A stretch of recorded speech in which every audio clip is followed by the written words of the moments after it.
Capítulo 4. O amor falso. Um sincretismo religioso na Igreja. Se tu, ó Israel, queres corromper-te, não se faça culpado Judá, não a Gilgal, e não subais a Bet-Aven, não jureis, dizendo, vive o Senhor. Neste texto, Deus protesta contra a corrupção da nação, que estava misturando o amor com a sensualidade. Ele evidencia a diferença entre seu amor verdadeiro e a sensualidade, chamando Betel, casa de Deus, de Bet-Aven, casa da perversão, porque Israel distorceu o amor divino. O que era pura sensualidade passou a ser interpretado como amor. Nesse contexto, os sacerdotes chegaram ao ponto de misturar religião e imoralidade. Porque eles mesmos com as prostitutas cultuais se desviam, e, com as meretrizes sacrificam. Oséias 4:14. Este sincretismo entre amor e sensualidade é denunciado por Deus como traição e rebeldia. Porque como uma vaca rebelde se rebelou Israel. Oséias 4:16. A joia mais valiosa falsificada. O objetivo principal do diabo é falsificar os valores do reino de Deus. O trono do inimigo é uma inversão do trono de Deus. Um objeto falsificado é sempre uma imitação do verdadeiro. Ninguém falsificaria uma nota inexistente. Quanto maior o valor, maior o lucro. E aqui, o que está em questão é o amor, a mais preciosa de todas as joias. Falsificar não é criar um oposto, mas imitar algo de forma quase idêntica, porém sem valor real. É sutil, disfarçado. É exatamente isso que o diabo faz através da sensualidade, distorcendo o conceito divino do amor, no qual se baseia toda a lei moral de Deus responsável pelo sucesso dos relacionamentos. A ilusão do prazer sexual. O mundo apresenta o sexo como supremo prazer, muitas vezes misturando com amor e romantismo, criando vícios, fantasias e até neurose. Essas expectativas jamais serão satisfeitas como instigadas. Satanás mente ao dizer que o sexo pervertido traz prazer. Na verdade, é um poço sem fundo, levando a masoquismo e tortura.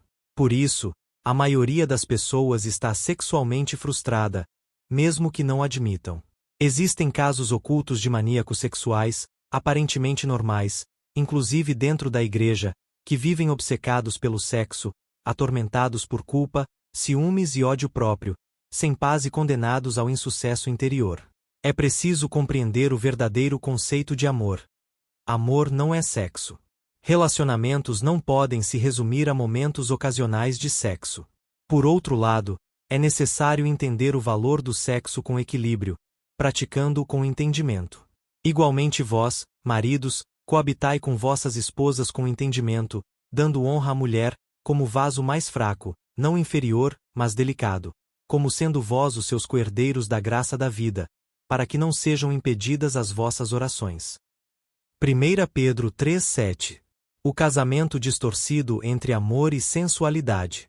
A sensualidade falsifica o verdadeiro amor, exaltada pelo mundo e dita moda. Muitos estilistas estão sob influências de perversão sexual. A sensualidade rebaixa o amor do campo moral, legado de Deus, para a esfera sentimental e física, paixão egocêntrica e doentia. Amor como mandamento. O espírito da sensualidade desvia a essência do amor, exaltando o sentimento em detrimento do mandamento. O verdadeiro amor é baseado em escolhas morais alinhadas à vontade de Deus, promovendo vida emocional equilibrada. Amar é verbo, não sentimento. Amar alguém não depende de gostar. Não podemos usar o desagrado como justificativa para não amar. A prática consciente do amor restaura sentimentos e promove maturidade da alma. Amar a Deus e ao próximo não é favor, mas benefício próprio, sendo a renúncia necessária para romper o egoísmo. O amor se fundamenta em obediência à lei de Deus, controlando o descontrole sentimental. Seguir este mandamento estabelece relacionamentos profundos e verdadeiros. Paixões que ignoram responsabilidade com a lei do amor representam desequilíbrio e problemas potenciais. Por semeadura, quem ama é o mais beneficiado. Liberdade genuína reside em dar desinteressadamente. A felicidade é consequência de obedecer à lei do amor. O drama de Oséias, Deus e o povo. Vai, toma uma mulher de prostituições, e filhos de prostituição. Porque a terra se prostituiu, desviando-se do Senhor. Oséias 1:2. Sob influência do espírito da sensualidade, Israel é representado como prostituta. Deus ordena que Oséias se case com Gomer, prostituta, para ilustrar a corrupção do povo. O profeta vive simbolicamente a realidade de Deus, transformar pecado em fidelidade. Os filhos proféticos de Oséias representam consequências do pecado da sensualidade. Jezeel, promessa de castigo, visitarei o sangue de Jezeel sobre a casa de Jeú. Oséias 1:4. Lo-ruama, desfavorecida, promessa de condenação. Não me tornarei mais a compadecer da casa de Israel, mas tudo lhe tirarei. Oséias 1:6. Lo-amim, não meu povo, promessa de excomunhão, porque vós não sois meu povo, nem eu serei vosso Deus. Oséias 1:9. Estes são frutos da aliança com a sensualidade. Deus corrige para livrar a nós e nossa descendência de morte e destruição. A raiz da divisão. O diabo estabelece a sensualidade como padrão nos relacionamentos, rompendo princípios, mundanizando valores, sufocando autoridade e destruindo testemunhos. O desgoverno sentimental fomenta a divisão, conforme a primeira carta de Paulo aos Coríntios. Igrejas falham em vencer divisões porque não enfrentam a imoralidade corretamente. Onde há sensualidade, o amor é falsificado, comprometendo relacionamentos e permitindo que a divisão se instale. Judas aponta a origem desta destruição. Estes são os que causam divisões, sensuais, que não têm o Espírito. Desta forma, Satanás e seus demônios estão arrombando as portas dos fundos da igreja, abortando o processo de crescimento. O crescimento qualitativo e quantitativo parte de uma vitória contra esta entidade, que tem como objetivo destruir a fertilidade espiritual da igreja. Infelizmente, este quadro denunciado pelo profeta Oséias é uma dramática realidade atual da igreja. Tem sido a realidade na vida de uma alta porcentagem de crentes, e até mesmo, líderes espirituais. Isto não é um exagero. Estava ministrando um seminário para um grupo de líderes, pastores e obreiros de uma grande denominação.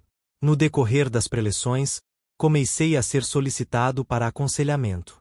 Constatei que 20% daquele grupo estava envolvido seriamente em casos de imoralidade e fornicação. Quase todos os outros vinham carregando muitos conflitos não resolvidos relacionados a esta área. Veja bem que estou falando de líderes, missionários, obreiros e pastores. Rompendo o jugo da sensualidade. Em muitas situações, onde trabalhamos diretamente com libertação, sempre acabamos tendo de ouvir muitos pecados de muita gente, visto que a humilhação é o princípio ativo da cura da terra e do coração. Todo o ambiente espiritual de trevas e ocultamento de pecados permanece sob o controle de demônios. Espíritos malignos se instalam, alimentando-se desse silêncio que sustenta os pecados encobertos. Ao mesmo tempo em que é tremendo ver o poder do sacrifício de Jesus redimindo, curando e restaurando com profundidade muitas pessoas, também alarmante, a alta porcentagem de crentes e pastores diretamente envolvidos com a imoralidade.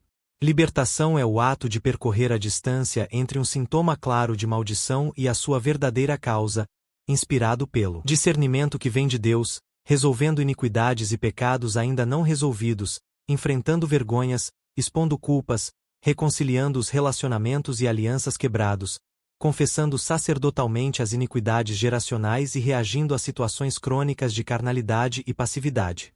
Assim, se anula todo o crédito de injustiça que legaliza os infortúnios espirituais.